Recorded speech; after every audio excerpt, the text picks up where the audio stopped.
children. Back when they were just little, when we still had to dress them, and they didn't think it was a good idea. You folks probably know that I have my wife April and I have 8-year-old twins, a boy and a girl. You probably know about it because I've been talking about them nonstop. There, I I got to run home for the last couple of days. We had a couple of days off. And coming up here to Oklahoma City was close enough that I could take them to their day camp this morning. And it was I don't know if it's easier doing that or sneaking off in the morning early when they're still asleep. But they, I was getting to talk with Coach before the show, and he was telling me about his son who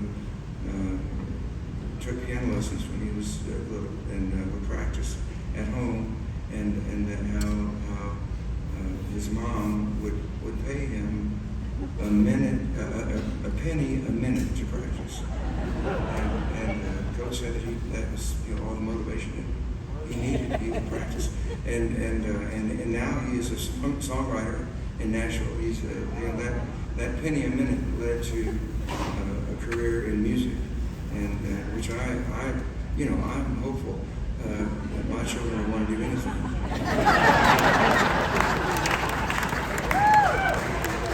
Coach, I think the rates have gone up. Our two have been taking piano lessons for about a year, and a few months ago, when people would come over to the house, I'd always ask them to play something, and they would sort of do it grudgingly. And finally, a few months ago, our friend of the band, my dear friend Vance Knowles from Marfa, Texas, came to the house. Vance is here this evening with his folks, Holly from Ballroom Marfa. Welcome. Thank y'all for making the trip.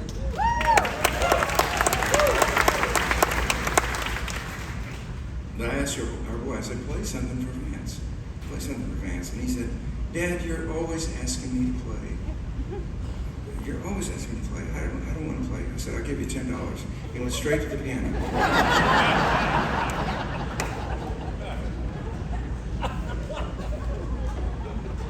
They do seem to like music, and this is two summers ago was the first time they came on the road with us, and they were out for the first couple of weeks of this tour, which was wonderful for me. I mean, they're usually asleep by the time the show's over, so I can kind of tiptoe on the bus and open their bunk curtain and give them a kiss goodnight, and I feel at home wherever we are. But 2 summers ago, one evening, I stepped on the bus expecting it to be all dark and quiet, and it was not. Every light on the bus was on, as bright as it could be, and they were running up and down the hallway of the bus with not a stitch on, singing something that I thought was pretty catchy. So it turned out to be the chorus of this song. I stopped him. I said, that night, that's a song. Let's finish it together. And immediately my daughter, who was at the age of just turned 6, was very interested in uniforms. Said, well, we have to have a verse about a uniform. I said, okay. And then my son, who knows that his sister is also very interested in dinosaurs, knows the names of dinosaurs I didn't even know existed. Looking out for her, that's how sweet a boy he is. Looking out for her, he said, well, what about dinosaurs? We can't leave out dinosaurs. I said, all right, we'll do it. We'll put them in. So this is one that I'm proud to have written with my youngest co-writers ever.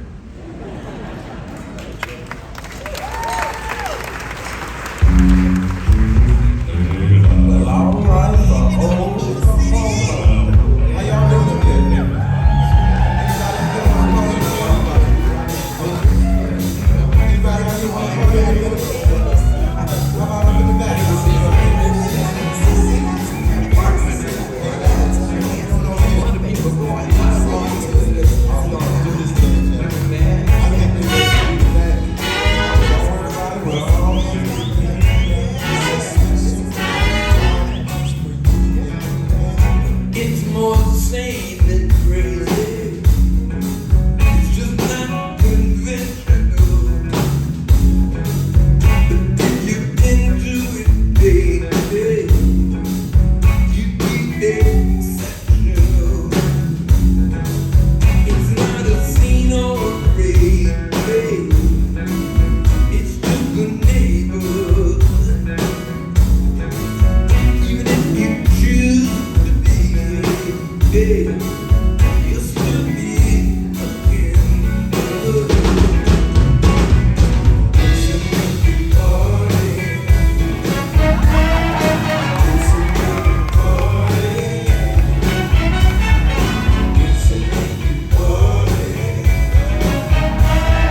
On tenor from Atlanta. He's originally from Waco, Texas, but he makes his home in Atlanta, where he is professor of jazz ensemble at Georgia Tech University. On tenor, Mace.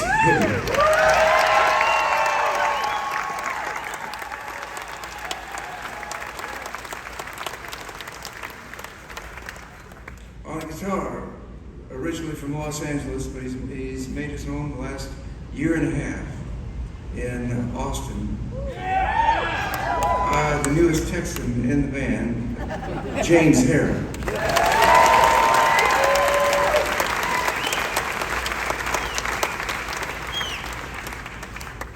James, you and the family, do you ever drive up to Oklahoma from Austin just for the fun of it?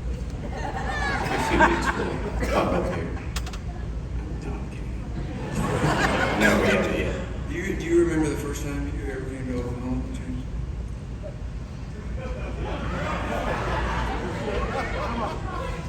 No. Early 80s, somewhere. Yeah. Were you doing a show or just passing through? Yeah, it was with one of the original members of America, the band America. He broke out to his band. He put a band together. He did some tours with them. Why do bands like that split up? They didn't actually. The other two stayed together, and he went off on his own. I don't remember what their beef was with each other, if there was one. Well, 2 out of 3.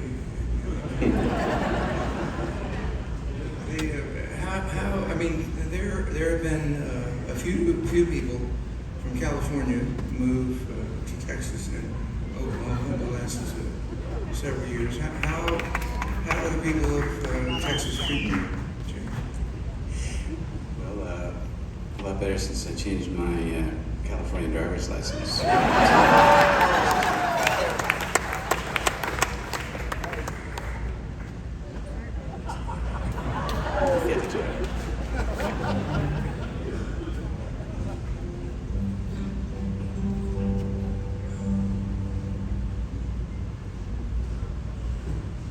You know,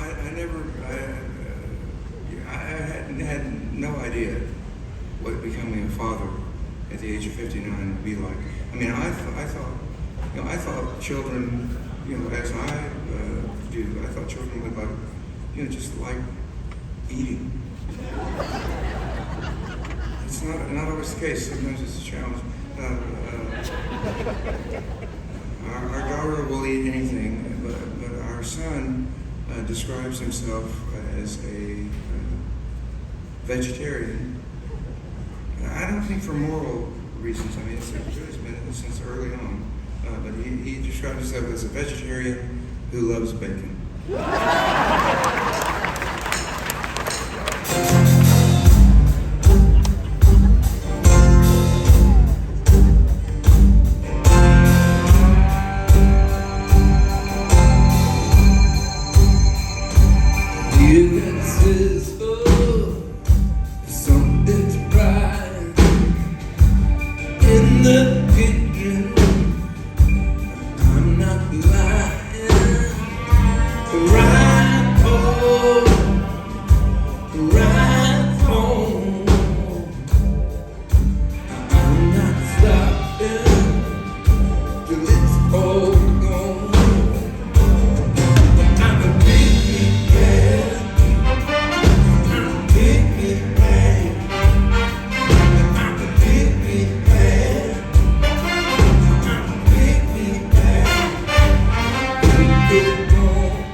on alto from Denton, Texas, and the University of North Texas, where he is professor of saxophone, Professor Brad Neely.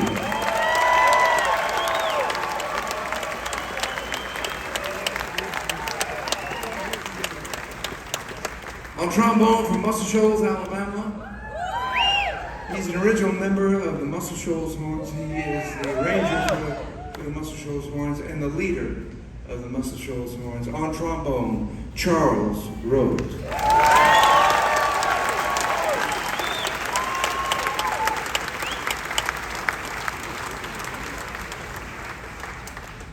On trumpet and flugelhorn, originally from Hamilton, Ohio, he makes his home in Nashville. He plays with the Muscle Shoals Horns.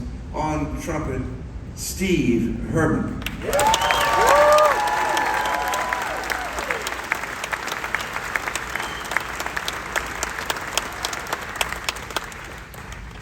On steel guitar from Sandy Creek, New York, Buck Reed.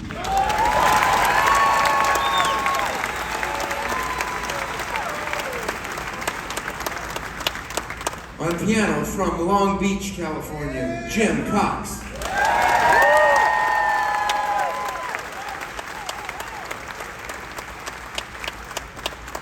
On On bass from Pasadena, California, Leland Squall.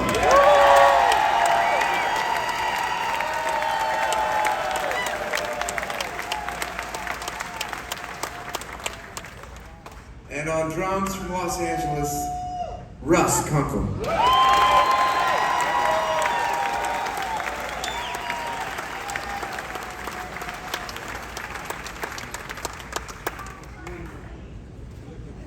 Lady down front asked about Francine Reed. Francine retired a couple of years ago and still plays the occasional gig around Phoenix where she lives, but we can't get her to get on the bus. But I will tell her that you asked about her. I will make her.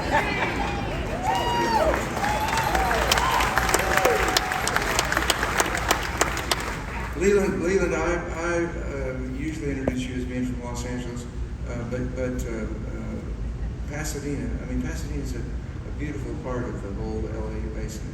Yeah, I love it out there. I live right next to the Rose Bowl. So we get all the football and all the soccer and all that stuff going on. It's a pretty special area. And people will park right in your driveway. It's $10 a car. It's like a piano lesson. Have you ever been to Pasadena, Texas? Yes. I actually went there one day thinking I was home. The people didn't dig it when I came in the house.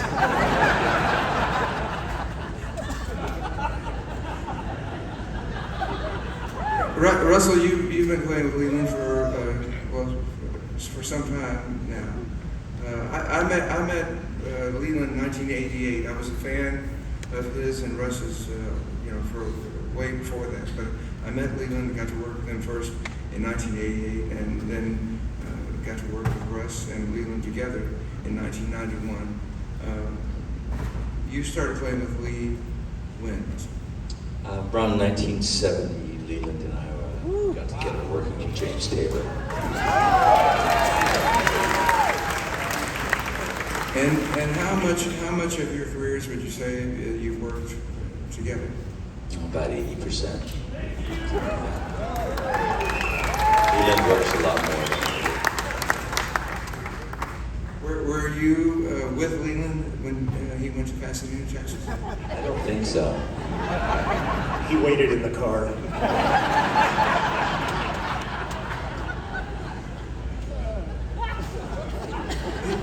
Did you ever play Gillies with anybody?